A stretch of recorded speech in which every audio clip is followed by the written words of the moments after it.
The numbers told the story. They always do. It's one of those idiots who believe in analytics. This is a numbers game with Gill Alexander on VSiN. Hour number 2 of a numbers game at VSiN, the Sports Betting Network, VSiN.com, Game Plus, iHeartRadio, YouTube TV, Sirius XM Channel 158. One day I should put them out of order, see if I can get them out. All of them. Won't forget You think one. you could do it? Probably not. Probably not as quickly. That's Definitely for sure. not. Definitely not as quickly and smoothly. Well, thank you very little. Gill Alexander. That's Kelley Bydlon. Hour number 3 today, unscripted with the Crackman, Bill Krackomberger in studio, as per usual. Guess who's on the show tomorrow? Okay. Kelly's not going to be here tomorrow, by the way. We should probably say that. Yeah, it will not be. Where you're starting your vacation early. Vacation? Where are you going? Heading to Nashville, Tennessee early tomorrow morning. Nash Vegas. I actually got to get up earlier tomorrow morning to get to the airport than I do usually for the show. What time's your flight? So it's like 6:15 or something. I think you'll be okay. But yeah, you don't have to be your usual jovial self. No, it's true. That's true. Yeah, it's true. You could just be quiet. I did have that one. Just be quiet. Just let it happen. I did have that random thought this morning. Though. I was like, all right, what all do I got to do today to get ready for tomorrow? I'm like, do I really have to get up earlier tomorrow? Like, what? I screwed up vacation. Direct flight, yes. Direct flight, yeah. Nice. Why are you going to Nash Vegas? Just annual guys trip. We always just pick a party town that that's great. most of us haven't been to. What a great town. Great. That's all I keep hearing. You going to say hi to Dave Ross when you're there? Oh, I shouldn't have said that. I did text Dave like a month ago that I was coming out there, and then I hadn't followed up at all. Dave, I think he was going to snub you. I don't like Dave, you're invited to anything. We're just going to be drinking the whole time and eating. So Kelly's not going to be here. So I said to myself, I was like, how can we replace the great personality that is Kelley Bydlon? Well, tomorrow, not only Fezzik Fridays, but you know who is making his triumphant return to the VSiN airwaves and will be sitting next to me for at least 3 segments tomorrow? Who you got? My mishpucha, Chrissy Andrews. Love it. Absolutely love it. Chrissy Andrews, who has a new book. Remember, he started with Then One Day, which was basically like our story times on the Beating of the Book podcast, put into print. He could flesh them out more. Just hilarious stories. The next book he had was called Then One Year, which was intended to be something else, but COVID hit. So it became this really interesting journal of every day from a bookmaker perspective during COVID. And if you read that book, you're like, oh my God, I forgot that happened. Oh my God, I can't believe that. Right? So there's that book. Then he did a novel, which was great. And then he's coming back with this book, which is called Then One Life. So he's gone from Then One Day to Then One Year, now to Then One Life. So Chrissy will be here to talk about it tomorrow in studio. I got a signed copy in my bag right now. Yeah, man. Saw Chrissy a couple times over Bet Bash. It was great. Yeah, he's my mishpocha. He's a bench. He'll be here. And there's a chapter of the book about VSiN. It's a whole thing. It's fantastic. So we look forward to that as well. Yeah, that'll tomorrow. be great. Oh, and that'll be great. You think that? So Fezzik, Chris Andrews. I'm gonna have to separate those two, by the way. Something else on tomorrow's show. I should have gone to South Point yesterday. You did, right? Did you? I did to get a book. See, this is another thing. I was driving home yesterday. No. It wasn't driving home. It was 2 hours later. You and I talked about this after the show yesterday. I was like, oh yeah, I got a book in my bag. And you're like, yeah, I'm going to drive down to South Point. I'm like, it's right across the street from my house. Why didn't I just give you my copy and then me go into the South Point? That would have made your life a whole lot easier yesterday. I got a copy of the book in my bag. I live right across the street from the South Point. But you said he signed it for you. I did. So why would you give me your book? Well, I don't know. I didn't think about that part at the time. Probably a conversation we should have fleshed out off air. Yeah.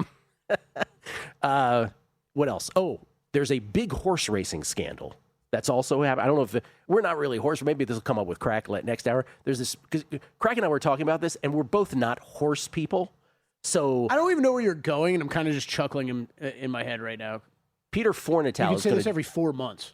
This one's pretty interesting. Peter Fornatale is going to join us, our old buddy, to talk about this. It's essentially this coordinated, allegedly, coordinated attack where 6 horses trained by the same dude, and these horses hadn't run for a long time, ended up in a 90-minute span on multiple tracks, 4 of which won their races at long odds, whose odds crashed down, and most of the bets were made in Britain. It's a whole thing. And so red flags everywhere. Wait, these horses hadn't run in a long time. They're all trained by the same trainer, and these horses who are long shots, all 4 out of 6 of them won before the races. Well, yeah, and they're they weren't supposed to be this good. Right? How are they this good? Right? We'll get into all that tomorrow. So what's the big theory? It's going to be the theory. I mean, the implication. I mean, this sounds like quite a rigging if you're going to do this. Correct. It sounds like a coordinated attack where one trainer that's controlling these horses that all magically did well and made a lot of money for a lot of people, conveniently not in this country, so it can't be like regulated by any of our state and that's all. Horse racing has so many regulating bodies here, but so I don't know that they can do anything about it in the end. Yeah, but I don't. Those guys made their money. They're not taking that money back. I mean, you're almost like it's like you're getting one by the odds makers a bit of you're like, oh, my horses aren't that great, nothing to look at over here, and then they're all of a sudden like just the greatest. Anyway, that's all tomorrow in a numbers game. Wow, when Kelley's I'm not here. Out. No, and Fezzik. I don't punch him in the face off air. It's a whole other story. I'm sure nothing exciting will happen there. No Emu Doug, elderly gambler. Are we sure that JVT wasn't one of the Von Trapp children? You know what that reference is, Kelley? I don't oh my guess. God! Sound of Music? Yes. Okay. I didn't want to guess the wrong. Ladies and gentlemen, the Von Trapp family. Yeah, they were fleeing the Nazis, so they didn't show up on stage. Las Vegas 514. Yo, it's hard to say goodbye to yesterday reference. Boys to Men. Magnus Farrell is fire. Who the hell is Slayer? LOL. Thank you, Las Vegas. Thank you for taking my side of things. And Buddhist Man, looking forward to episode 2 of Gill Alexander Finds Out, the Dennis Shapovalov story. I don't even know what that means, but it's funny. It was great. I enjoyed learning about Dennis Shapovalov earlier. You're born in Israel, man. Claim it. Even more fascinating than I thought. Justin D. I'd be careful, JVT. Steroid use may keep you out of the VSiN Hosts Hall of Fame. And then Mikey P, following up on the Dr. Bob soda, he said, it was at Giant Supermarket. Oh, we had Giants in D.C.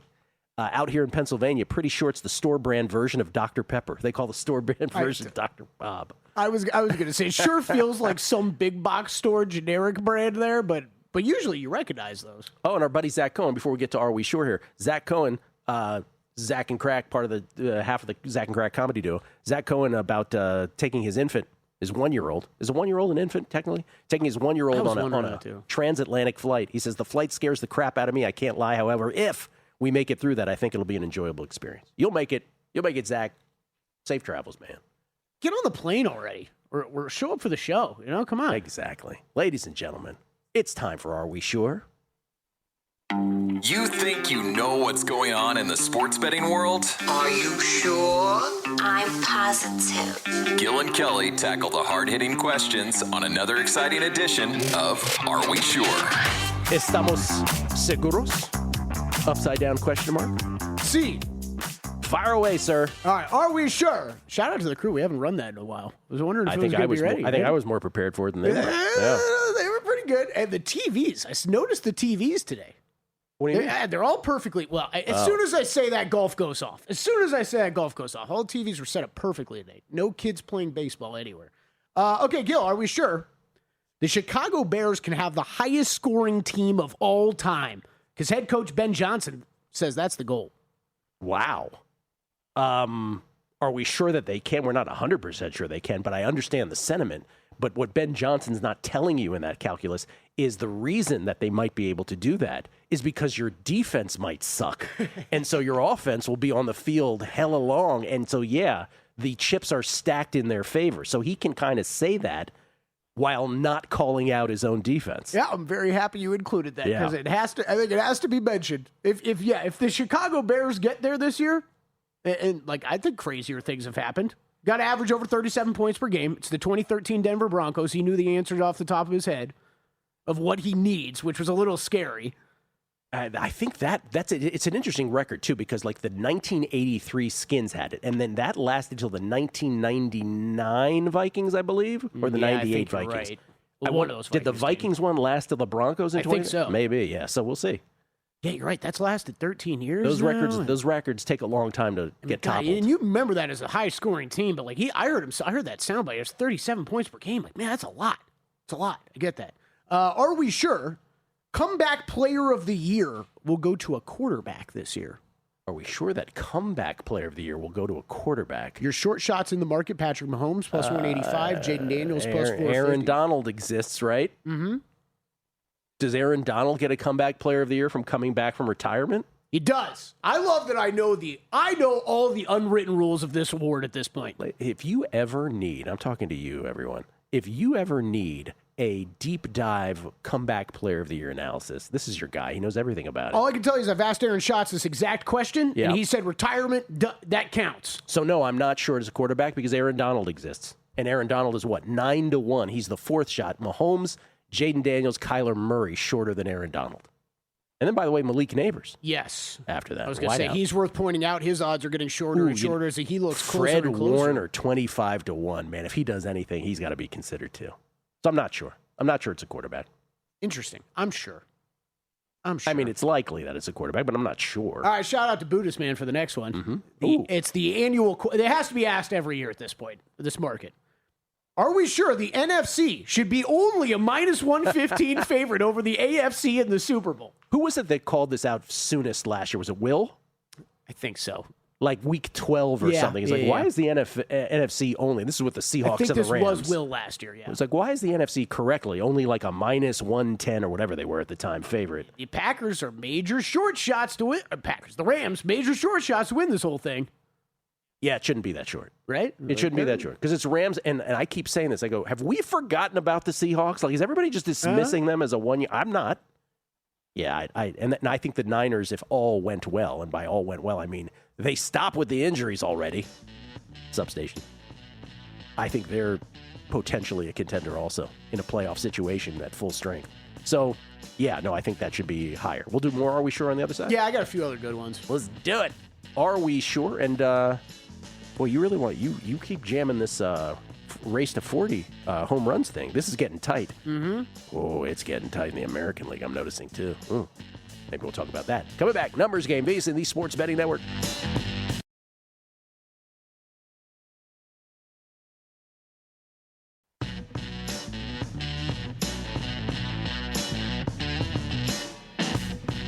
A Numbers Game on VSiN, the Sports Betting Network.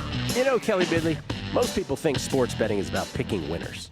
Ungambled is built on a different idea. Matched betting and arbitrage is a tool that teaches you how to use sportsbook bonuses and promotional offers to capture value whether or not your side covers. And Ungambled backs it up. If you don't turn a profit on your bankroll in 8 weeks, they refund your membership. To learn more, start with the free guide at ungambled.com/vsin. That's ungambled.com/vsin and use promo code VSIN for 10% off. Bet sharp. Look square. And how about this, Kelley? I will have the gentleman behind Ungambled on the show on Monday. Right. How about that? Looking forward to it. Can't wait for that. All right. Win with math, not luck. This will be interesting. Always like to hear about interesting new products in the betting world. I'm always interested to hear. And it's on the surface, it's a great idea, right? Mm-hmm. How to use promotional offers to capture value. That's a beautiful thing. I mean, how many times and for how many years has Steve Fezzik been screaming about that on this show? Stevie, Bill Krakenberger, everybody. Jason H11, are we sure that this is the year the Steelers will have finally have a losing record? I'm like pretty sure. I think Mike Tomlin is secretly rooting for that. Oh, he won't. yes. He wouldn't admit it, but you think he is. Xavier82, if you like JVT's play on Gunnar Stockton for the Heisman, shop around because I got him at Kalshi 23-1 a few weeks ago, and it's still near 22-1 as of 10 minutes ago. Always shop around, prediction markets included. Chris Heath, speaking of vacations with children, can we talk about this? Is great. Speaking of vacations with children, can we talk about how Will Hill brought the whole family to Bet Bash? Yes. I already have for like a lot of time, but I'm willing to spend extra time on it. Will Hill, his lovely wife, who, by the way, must be a saint. Seriously. And his 75 children, all packed into one room. Somehow Charlie didn't get invited, though. The dog did not make the trip. Dog went crazy when they returned, he said, as dogs do. Unconditional love. I said we needed a studio dog. She just brought Charlie in. Anyway, I marvel. The Hill family is an amazing family. Well, and it was a vacation / work trip / Bet Bash, right? Because it was the Bet Bash stuff. He was here in studio doing shows. It's not like Will wasn't working. I have asked him to. I was like, "Have you guys gotten my adoption papers yet?" I've asked them to adopt me many times. That family, because I'll tell you what will not happen in the Hill family. You will not go hungry. It's fantastic. That said, you know where I've eaten this week? This is a ridiculous week. We're at Monday, Carbone. Tuesday, Carbone Riviera. Oh, yeah, you did tell me this. Last night, Carbone. Last two, courtesy of the Crack Man. What am I doing? Man. What am I doing? How many, if you had to guess, How many times I've gone to Carbone? how many times do you think you've been to Carbone in your life? Well, Carbone Riviera, I can tell you 2 or 3 Yeah, no, I don't care. two times. Okay. Carbone, I'm coming next time. hundreds upon hundreds. I don't know that I've gotten to 1,000 yet, but it's up there. Yeah. Have you tasted the whole menu at this point? No, I'm sure there's something on there I haven't gotten at some point, but I've gotten most of it. Have you tasted everything on the menu you would like to? Yes. Okay. And I also know about secret menu stuff. That's right, you do. That's right, you do. Yeah. You ever do that with a place, though, that's so good where, like, you keep circling back to the same dishes and you're like, man, like, at some point you think, I've been here so many times, I haven't even looked at this other stuff? I don't know how interested people are in this, but I'll tell you this. I've eaten there so many times that there's nuanced changes that they make to the same dishes that I'm like, that you notice? why do you guys, why are we not, instead of scooping the melon now for the prosciutto, why are we doing it cut normal style? Because then you get the harder part of the melon. This is not as pleasing to the palate. Why are you guys doing this? Also, so there's a bunch of those kinds of things. Right, yeah. And I'm sure they're thrilled to hear What a I great have to example, say. because it actually made a lot of sense. Yeah. And the Auburnist. I never do this, but I yelled, "What?" when you said Chris will be on the show tomorrow. Really looking forward to it. Yeah, I can't wait, man. I was just going to say, feels like a minute since we've heard from the Auburnist. He shows up. By the way, listener Lance, if you remember that 2013 Broncos team, the one that was the highest scoring of all time, or currently is, they scored so quickly, their defense gave up a lot of points because they're on the field so much. A year or maybe it was 2 years later, the defense led them to a Super Bowl. Manning was so good, he always hurt his D. It's the reason he doesn't have more rings. JD in Florida, what's the over-under and how many times Kelley finds the love of his life in Nashville this weekend? LOL, enjoy. Nashville's a great city. Let me repeat that. What's the over-under on how many times? Not if he will. This is how a well-worded many times question. It's will you well-worded. find the love of your life? Yeah, I think it'd probably settle like over under 1.5. Kelley's going to fall in love multiple times. Yo, I'm one of those people falls in love real quick, falls out of love real quick, okay? So it could happen. It could definitely happen. So you're a dude, is what you're saying. Yeah, but dude, exactly. Are we sure? More are we sure? Are we sure, Gill Alexander? I really want to talk about the NFC one again. Tua will get the nod to start week 1. He's going to start the first preseason game for the Falcons. Yes, he'll get the nod week 1. Is there any doubt about this? I don't think so. No, I'm sure about that. I don't think so. In fact, when I went to go look for week 1 starter odds, I saw that the Falcons had been removed. Yeah, so, yeah, I think, that's my first 100%er here on this. All right, are we sure Jordan will win MVP if he does not win the Triple Crown? Yes, because he's leading in everything, right? So currently has lead or co-lead in home runs, RBI, average, on base, slugging, hits, runs. I mean, come on, what else do you need? But what you're referring to is that Junior Caminero has now tied him at 35 ding-dongs. Yes. So the Triple Crown lays in the balance right now with that. Yeah, it's still up in the air, right? Yeah, like that still part's up in the air. We're not the question was, are we sure that is he winning MVP if he doesn't? Correct. I still am sure. Yes. Okay. Uh-huh. All right, I like it. All right, my favorite question of the day. But that puts it over the top. Are we obviously. sure Paul Skeens is still a good pitcher? Yes, we are. Although Kurt Schilling has chimed in on this. Are we sure people are talking about this enough? Because I don't really feel Maybe not. Okay, yeah. These numbers are bad. Kurt Schilling is saying it's all in the mechanics, like his mechanics are verkachte. He didn't use that word. I'm using that as a paraphrase. But he said something's going on with his mechanics. Kurt Schilling got into it exactly. That he thinks can be fixed? I didn't read any quote that says he thinks it can be fixed or not fixed. I assume he thinks it can be fixed. He just has to make that adjustment back to what he was. But he said it had to do with like weight distribution and his follow through and all that kind of stuff. But Schilling says I can pinpoint the reason why this is happening. Okay. I don't know about you, man, but it just whenever any of these younger pitchers, like this day and age, right? I just always think back to the what were they doing at 13, throwing as hard as they were, throwing, however many curveballs, right? All that type of stuff. You get scared because it has not been a good season for him. Okay, are we sure Asia Wilson will beat out Olivia Miles for MVP, bringing back the WNBA to ANG for a second day in a row? Yeah, I brought this up yesterday because I asked Todd, do you think Olivia Miles can win MVP in the WNBA? She's about, yesterday when I did it, she was plus 550. Asia Wilson remains minus 550. I am sure that Asia Wilson is going to win it. I don't think they're going to give Olivia Miles MVP. They'll just give her Rookie of the Year, right? Isn't it? I wanted to bring this up because we were talking about it a bit yesterday. Yeah. Like, we have this conversation all the time in other sports with different crossover awards. They're not going to take it away from Asia. I think, I almost think there's probably But next year, inherently just some value on that minus 600 still. next year, different story. Totally. Yep. I just think it's going to be too easy. Rookie of the Year, MVP. Here you go. Let's move on with our days. All right, are we sure Jannik Sinner or Carlos Alcaraz will win the U.S. Open? Yes, because I think Sinner's going to play. So I would have to say yes. I like when you take a stand on these ones. Yep. Are we sure Scotty Scheffler will pick up a second win before the season ends? Nope. Or the world will end first? Nope. Or the what? Or the world will end first? Oh, wait. Everybody's freaking out. No, I mean, I was probably the first person who started making this a thing, right? Like at the 4 or 5 month mark, I was like, this is getting to be a thing, right? And now we are, again, the last tournament he won. He's gotten to playoffs. But the last tournament he won was the American Express in January. Yep. So pretty soon we're going to be flirting with a year. So no, I'm not sure he's going to win another one. I forget what the total tally is for second place finishes now for him this year. It is incredible.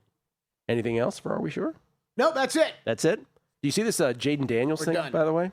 Oh, I did. I woke up this morning to a text in the group chat from Felica. I don't really know that I understand it, but I saw it. Well, so there's been 3 Heisman Trophy winners in the history of LSU. Okay. Some guy in the 50s. I shouldn't say this because the guys who are older than me are like, some guy in the 50s. I shouldn't say anything like that. Billy Cannon won the Heisman Trophy in 1959. Who also, I believe that is the only officially retired jersey. That is right? correct. So number 20 will never be worn by another LSU football player again. Officially retired and withheld from any current LSU player. Joe Burrow was number 2, 2019. I think we're familiar with Joe Burrow. His number 9 jersey has not been officially issued to another player since he left, though he has not gone through a formal number retirement ceremony. So like the Skins used to do, you got a bunch of numbers that are not in circulation, but they weren't officially retired until, Daniel Snyder finally got the hell out of there. And then now we're retiring. By the way, they're retiring jerseys now. So LSU, no one's worn number 9, but not officially retired. I'm sure it will be eventually officially retired, Joe Burrow's jersey. And then there's Jaden Daniels, who was number 3, his number 5 jersey. Well, guess what? They issued the number 5 jersey to a current player, which Jaden Daniels is like, he got so, I don't know if it was Jaden, I don't know if it was Jaden and his mom, I don't know if it was his mom alone, a combination, whatever. He's like, yeah, don't use my image and likeness ever again. Yeah, it's pretty crazy. I guess that where I was first confused with this it's with all these NIL deals, I would kind of think some of this stuff's in writing. Yeah. His mom's bothering me.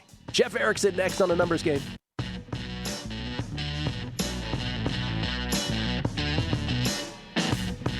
A Numbers Game on VSiN, the Sports Betting Network. Football season almost here. Sharp money already moving. Here's how the Sharp plays sees it first. Exclusive data feeds from 4 major sports books, thousands of sharp bettors and professional syndicates tracked in real time before the market moves. All of it filtered and sorted by version 6.0 of their AI model. That's the machine. Now the receipts, every play logged, every result public, records back to 2011, live logs since 2021. It all feeds a live performance terminal. Check it out anytime. No login, no paywall. Nobody else in the industry runs one. The Sharp Plays record gets audited daily by their own haters, they say. No steam chasing, no stale trends, no recycled plays. Check it out, sharpplays.com. It's Gill Alexander, Kelley Bydlon here as well. Jeff Erickson about to join us. We were having this great conversation off air. Or not, it's one that comes up, I don't know, once every year, once every 2 years. I love it. How many of the 50 United States have you ever set foot in? I'm going to have to count for myself while you and Jeff are talking. Because, man, did both of you have impressively high numbers. Well, I thought I was high. First of all, if you grew up or you live in the eastern... That's the cheat code. Yeah. There's so many small states in the Northeast and the eastern... I've never above the Mid-Atlantic. Never lived any significant portion of my life in the Northeast. That's the cheat code. Yeah. Jeff Erickson joins us now. Jeff Erickson making the outlandish claim that his father invented the question mark. No, that he has now set foot after his last vacation in 48 of the 50 states. Wow. Yeah, 4 of them in the Northeast on this latest trip. You talked about it. You can bang out 4 of them in a day there. I first of all, there are ground rules.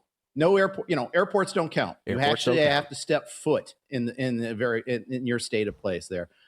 Honestly, there's a couple that, I think drive-throughs, you even need to stop in the state. You can't just drive through it either. And, you are seeing the state when you drive through it, but you got to get out of the car at least once and all that there. And I have a couple that are a little janky, like New Hampshire, we barely spent any time on in this trip. I'm counting it because we got out of the car and, did step foot there, but usually should do something in each state there. Have something to remember it by. Is really truly what it is there. In my defense, there was a pouring rainstorm when we went through New Hampshire this trip, so we didn't get to see a whole lot of that.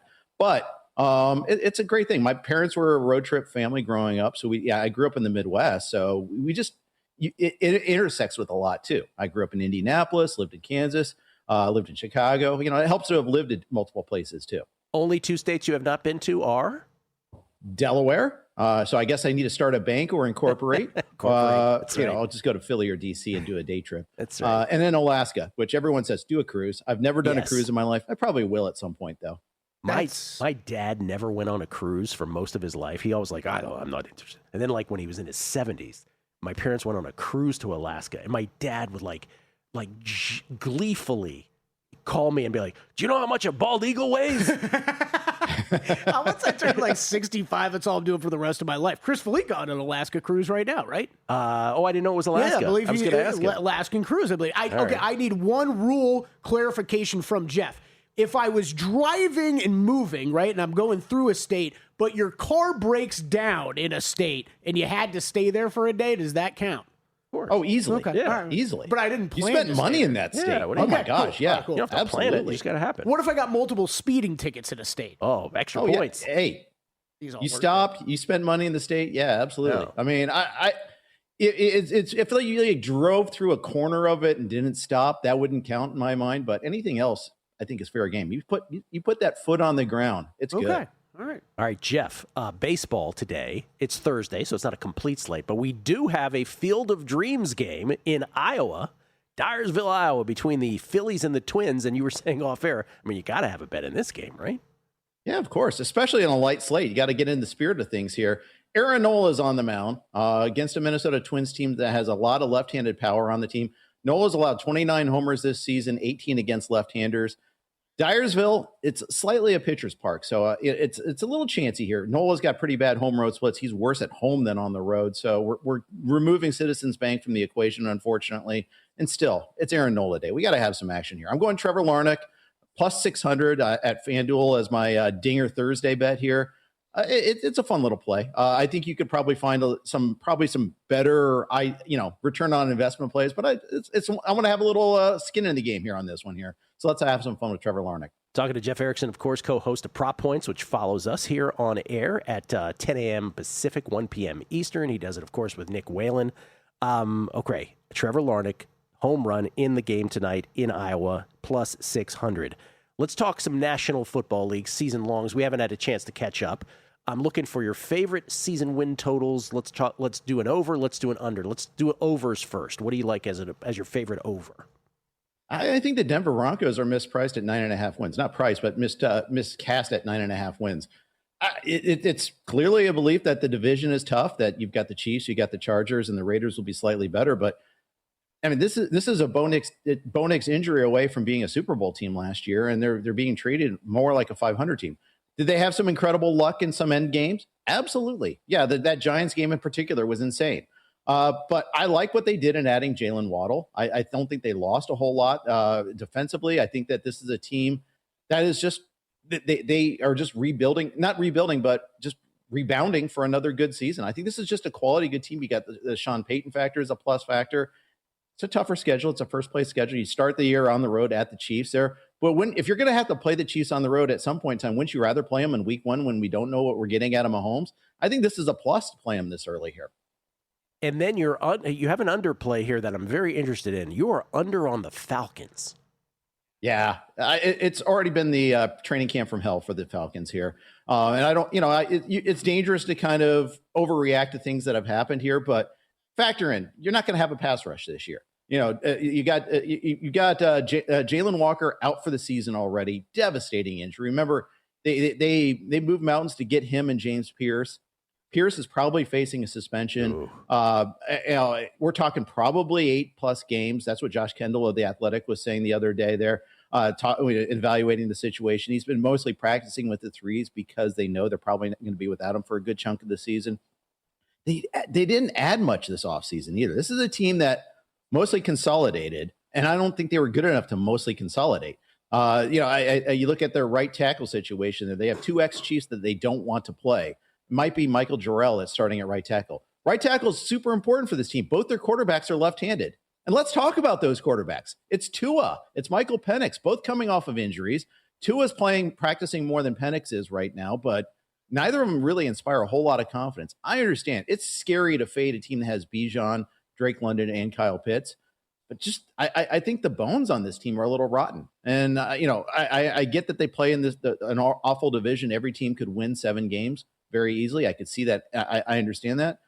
I think this is just a disaster team. And I think they didn't have a first-round pick this year. They didn't add a whole lot of talent on this team. Some of the talent they added, their earliest pick, their second-round pick, might not even start. It was a fun little story, Avion Terrell, but because of the family history on the team, I don't know if that's what they needed at the time there. I think this is a team that's set up for a lot of failure. That's why we like your perspective. Always an interesting read on things and a different opinion than we've heard on the Falcons anecdotally thus far on this show this offseason. Jeff, we have a few minutes or a couple minutes remaining. I want to seize the opportunity because you're a big fantasy guy, co-founder of RotoWire, obviously, but you're in multiple leagues and multiple sports. For those who are playing fantasy this year, heading into their drafts here in the coming weeks, can you give us a 2026, couple, notes that you think are unique to this season that people should think about heading into their drafts? So every year we say wait on the quarterbacks.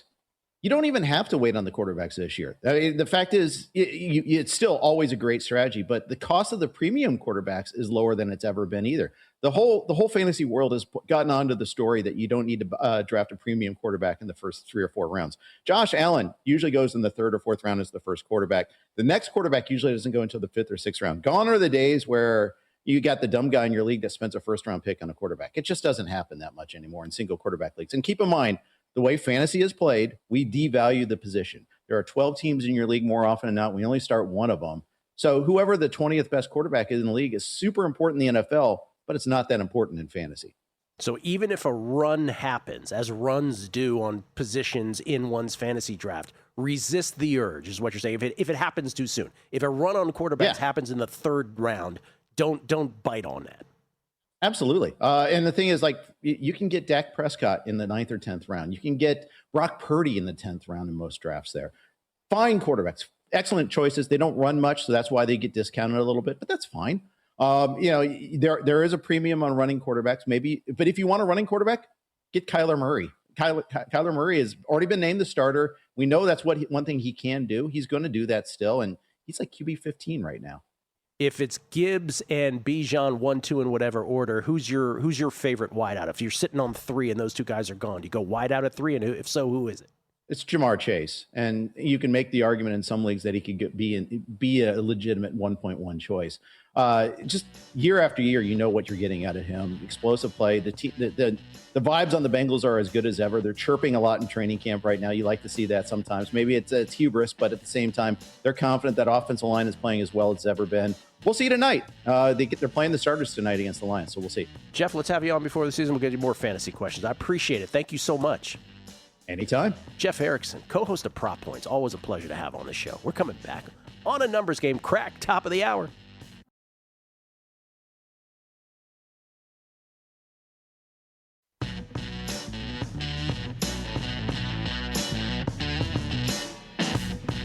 A numbers game on VSiN, the sports betting network. Back on a numbers game. Patrick Kelley on Twitter. I got 46 states, he says. Maine, Vermont, North Dakota, and Hawaii remaining. You counted yours? What you got? I got 15 that I haven't been to. I did it the other way. I just started counting which ones haven't I been to. Yeah, that's how you They're got a little scattered all over the place. For me, it is. I have not been to Alaska, Oregon. Can you believe that? Never been to Oregon. Yeah, that's a little interesting. Just a Alaska, Oregon, Montana, South Dakota, North Dakota, Wisconsin. I don't think I've ever been to. Set foot in. I've been in the airport, but not set foot in. So it doesn't count there. And I think that is it. Those 6. So 44.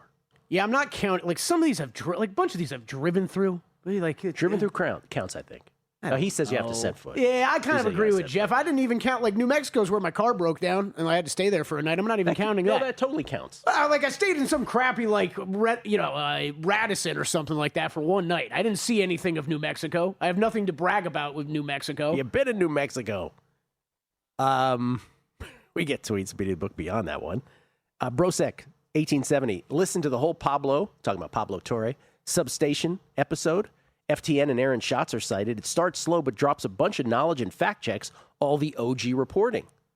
So wait, bottom line, does Pablo think this is a thing or not? I'm only like halfway through it. Okay. That's what I told you. Yeah, it's halfway through it, but I agree. It started slow. I didn't really think it had hooked me in early. John Balducci, sounds crazy because it's damn hotel food, but the Nashville hot chicken wings at the JW Marriott in Nash Vegas are banging, he says, for you on your trip.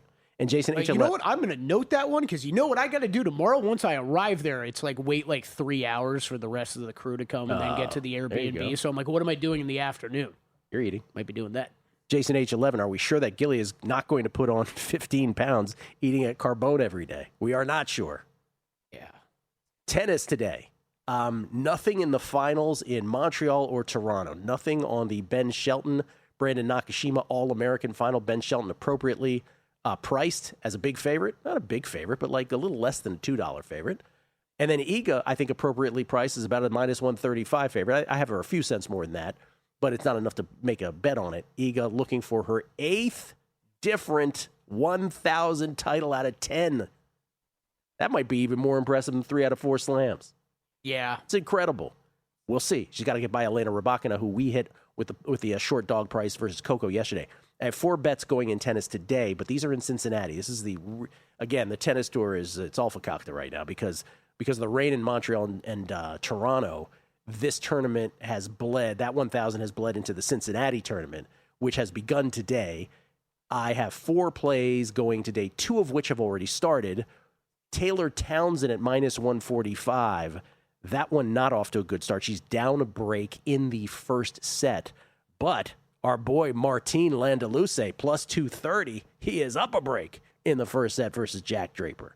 I told you to play the dogs, Kelly. I also didn't realize we were starting this early. Yes, we were starting this early. Manarino and Paris. Adrian Manarino plus 152 versus Dennis Shapovalov a little later. Dion Paris versus Carolyn Dolehide a little later. Tomorrow, because I thought this was scheduled for today, but turns out they're pushing this one to tomorrow. Talon Greek Spoor, minus 101 versus Botic van de Zandschulp. Well done. That is still that's maybe the best tennis match we've ever discussed as far as names There's go. the names. Yeah. And the Tigers most wins in August, 60-1. This Tigers game starts this morning. It's the first game they have first pitch this morning. Tigers Guardians, the rubber match of a very important AL Central and wild card implication Tigers series. I have them most wins in August, 60-1. If they win, it's another series win. They'll be undefeated in series here in August.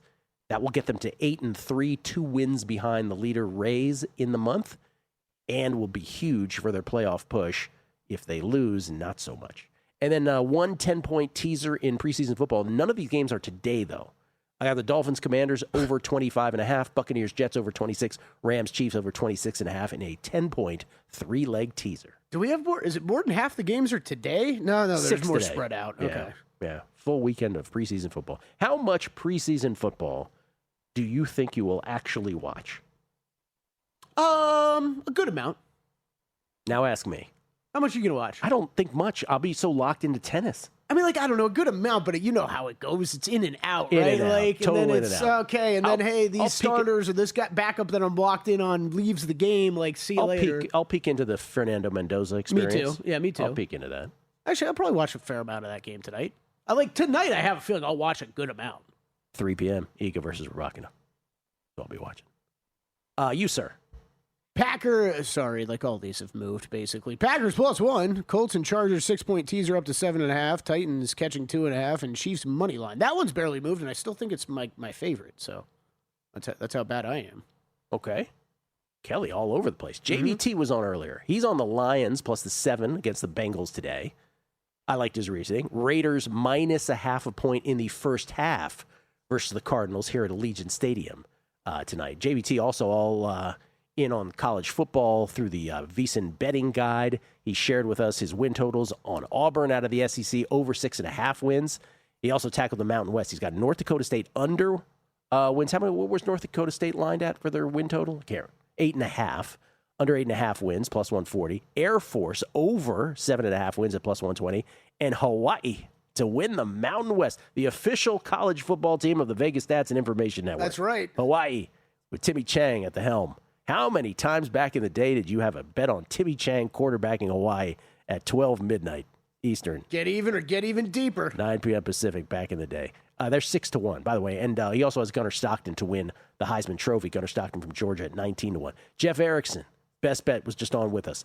Falcons under 6.5 wins, plus 120. Oh, boy. Broncos over 9.5 wins.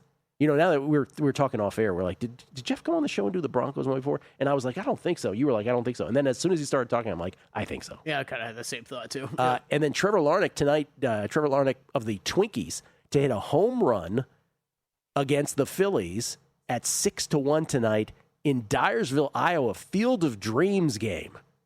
Love that baseball does that. Yeah, it's very cool. It's very cool.